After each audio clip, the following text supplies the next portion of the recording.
Good afternoon. Welcome back to this new session of teleconferencing. Last time we had discussed about biochemistry and pharmacology and physiology, and few topics were not covered fully. So I have with me Dr. Neelam Golasthana. She will be covering the remaining topics for you. Welcome, ma'am. Yes, good afternoon. Students, as you remember, last time we were covering the ocular physiology and we were supposed to cover the biochemistry also. But हमारे पास समय कम था तो हमने बीच में अधूरा छोड़ दिया था, उसी को आगे लेंगे आज. मैं वैस्कुलर सर्कुलेशन ऑफ आई से शुरू करेंगे, थोड़ा सा शॉर्ट में बताएंगे. Can I have this slide please? Students आप प्लीज थोड़ा सा समझ लें, जैसे आप अपनी जब बुक्स पढ़ रहे होंगे तो डिटेल में ब्लड सप्लाई आई के डिफरेंट पार्ट्स की जो भी है वो आप पढ़ेंगे. जो कई बार बच्चों को लगता है कि ये आर्टरी है, उसकी ये ब्रांच है, फिर उसकी एक ये ब्रांच है, तो डायग्राम को समझना और याद रखना शायद मुश्किल लगता हो, पर आप लोग इसको लेकर घबराएं ना, क्योंकि इतना डिटेल में आपसे एक्सपेक्ट नहीं किया जाता है. तो जो मोटी मोटी चीजें हैं, जैसे मेन आर्टरी का नाम आप याद रखो या मेन वेन का नाम याद रखिए कि भाई वेन कहाँ ड्रेन कर रही है, कौन सी वाली मेन वेन होगी और कौन सी मेन आर्टरी है जो ब्लड सप्लाई दे रही होगी. तो एक मोटा मोटा सा बस बताने के लिए कि जो सेंट्रल रेटिनल आर्टरी है वो रेटिना के अंदर के 2/3 को सप्लाई करती है, जो which is a branch of ophthalmic artery. Now, ophthalmic artery is a branch of internal carotid artery.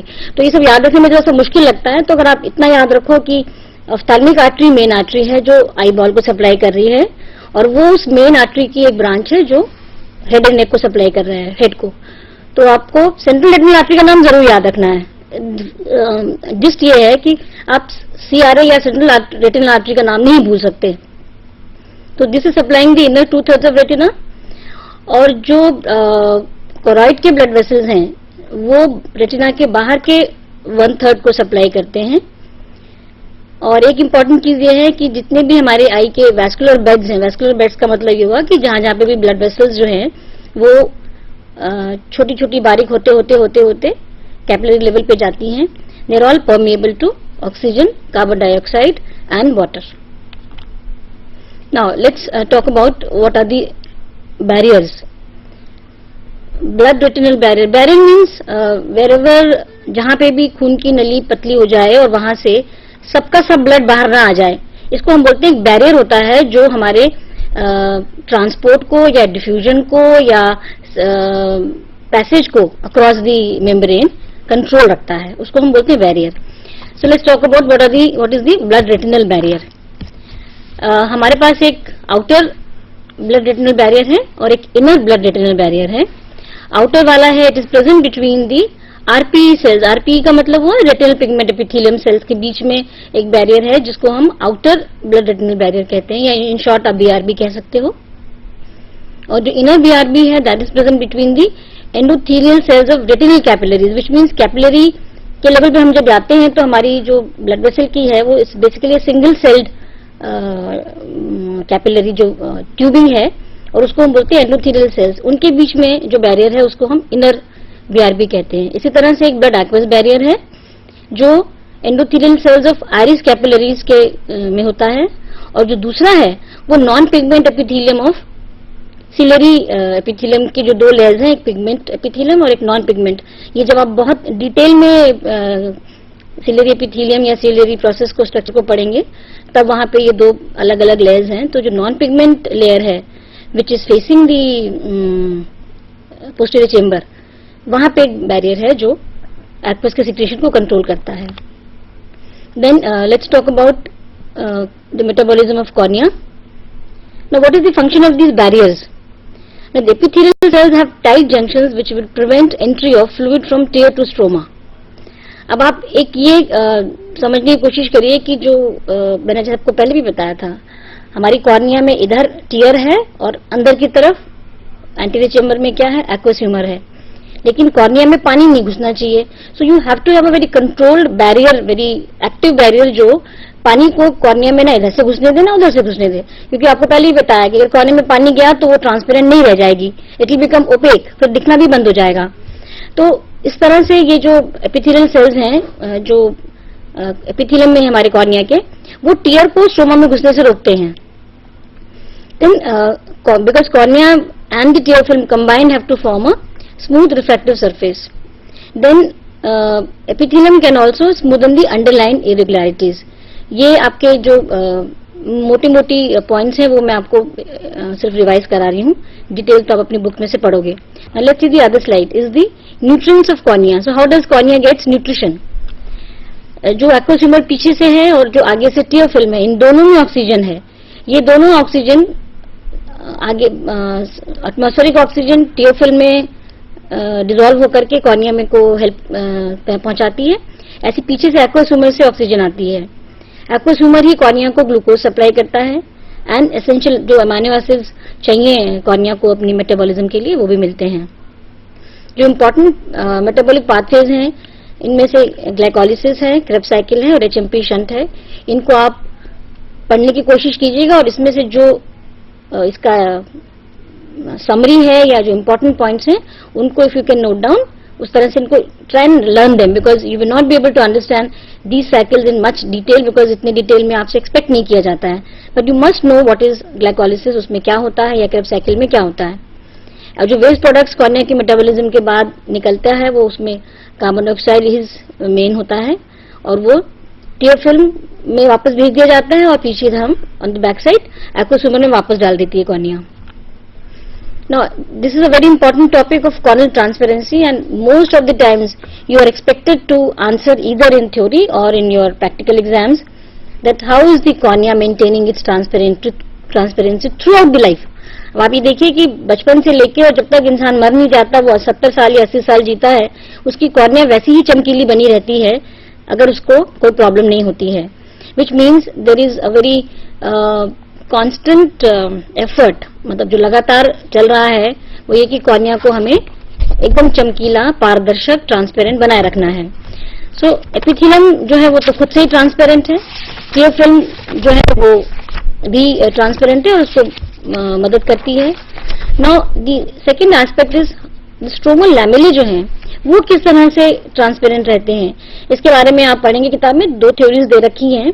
उसमें एक ये कहता है कि जो स्ट्रोमल लैमेले हैं उनकी अरेंजमेंट इस तरह से है कि जो लाइट उसमें से जा रही है वो बिना किसी इंटरफेरेंस के या बिना किसी स्कैटरिंग के निकल जाती है सीधे के सीधे. तो उसमें स्ट्रोमल लैमेले की अरेंजमेंट उनके एक से दूसरे के बीच की जो दूरी है it is less than the wavelength of the light. So दोनों थ्योरीज आप पढ़िएगा, मॉरिस थ्योरी है और जो the other theory, that how it is the arrangement of lamellae in such a manner that light goes through the cornea without getting scattered. इसलिए ये उसको चमकीला बनाए रखते हैं. Another important aspect is that cornea is avascular.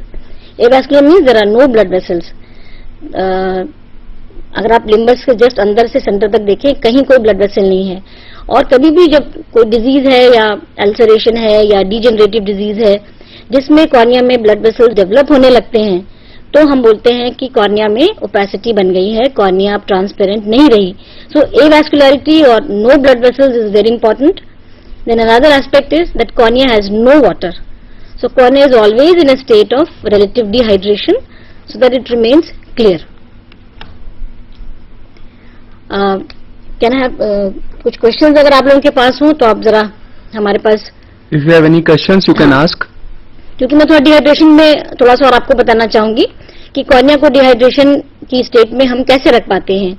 उसके पीछे main purpose ये है कि जो कॉर्निया में एंडोथेलियल लेवल पे एक एक्टिव ट्रांसपोर्ट मैकेनिज्म है, सोडियम पोटेशियम एटीपीएस पंप कहते हैं जिसे हम, which is energy dependent and constantly energy is being spent to keep water away from entering the cornea. Endothelial level पे ही होता है और एक्वस ह्यूमर से पानी अंदर नहीं आने देते हैं. Similarly from the tear film water is not able to enter the stroma because there is epithelium which is giving a barrier, very tight junctions. So that is how cornea is maintained in a state of dehydration. Now suppose ऐसा अक्सर होता है कि किसी वजह से endothelial cell damage हो रही है, जो कई अक्सर बीमारियों में होता है, स्पेशली ग्लोकोमा में. जब इंट्राओकुलर प्रेशर बढ़ जाता है तो एंडोथेलियम का ये जो पंप है ये उतनी इफेक्टिवली काम नहीं कर रहा होता है. ऐसे में water from the aqueous anterior chamber, it enters the cornea, enters the stroma, it also comes to the epithelial level and it gives you a which we call as corneal edema. और cornea में पानी आ जाने से उसकी transparency जो है वो affected होती है. Students, I would like to have certain questions from you because the topics that I have been covering now till now are, some of them are very important, and I have not received any feedback because even last time and even before that I have been requesting that if we can get some facts from you, certain points that you want to be revised and you want to be clarified, or there are things that you are not able to understand from the book because it's quite summarized kind of a book, because things which are written in volumes have to be abridged or summarized in a small book for you. So it may not be possible to understand everything, but then we are there to help you. So if there are any questions, can we have questions from you? Otherwise we can think of moving further. Madam, one commonly asked question is, what are ghost vessels? When we say, what are ghost vessels? What do you mean by ghost vessels? What do you mean by ghost vessels? Now, that's a very good question. I mean, because of some diseases, when you, as I told, you get some vascularization. Yes. So till the disease is there, it is vascularized, and maybe the disease is getting controlled, and the vessel stops functioning for that period, but the entry is there. So you will not see any blood in that vessel, but on magnification you are able to see that there was a blood vessel sometime back. So that is what we call as ghost vessel, which is not active now, and there is no blood present at that After time. how much time do the vessels go then, ghost vessels? Do they stay there or they regress? They tend to stay for long. Achha. They tend to stay for long. Theek. Can we have some questions from our students? I hope they are present at the centers. Students, are you awake? You have any questions? Feel free to ask them. No, but then are they present at the centers? Yeah, they are present. Because we do not, we would prefer if we can have some kind of, attendance through fax or somebody talking to us. Because sometime back, there was not, the connection was a problem. So now how do we make sure that they are able to hear us? Because then I can go back and revise some more points for you, which if you tell me I can revise. Otherwise, I would like to ask you questions, but that is not possible. Can we ask them questions? No, that is not possible. That is not possible. Because I wanted to talk about this. I hope this binocular single vision was clear to them. Have you received any feedback from these people regarding any problems? Because then at the end we can have the questions. Now we can continue. Then we can we can give them some time for them to ask the questions. No, because then I'll start covering pharmacology. I would like to cover then pharmacology, because then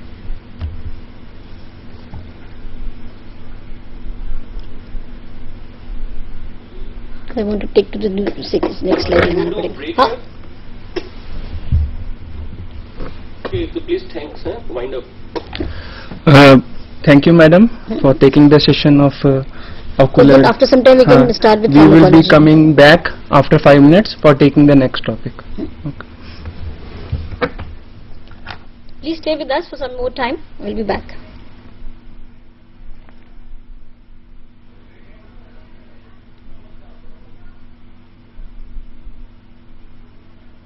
तो सब wind up कर देते हैं फिर.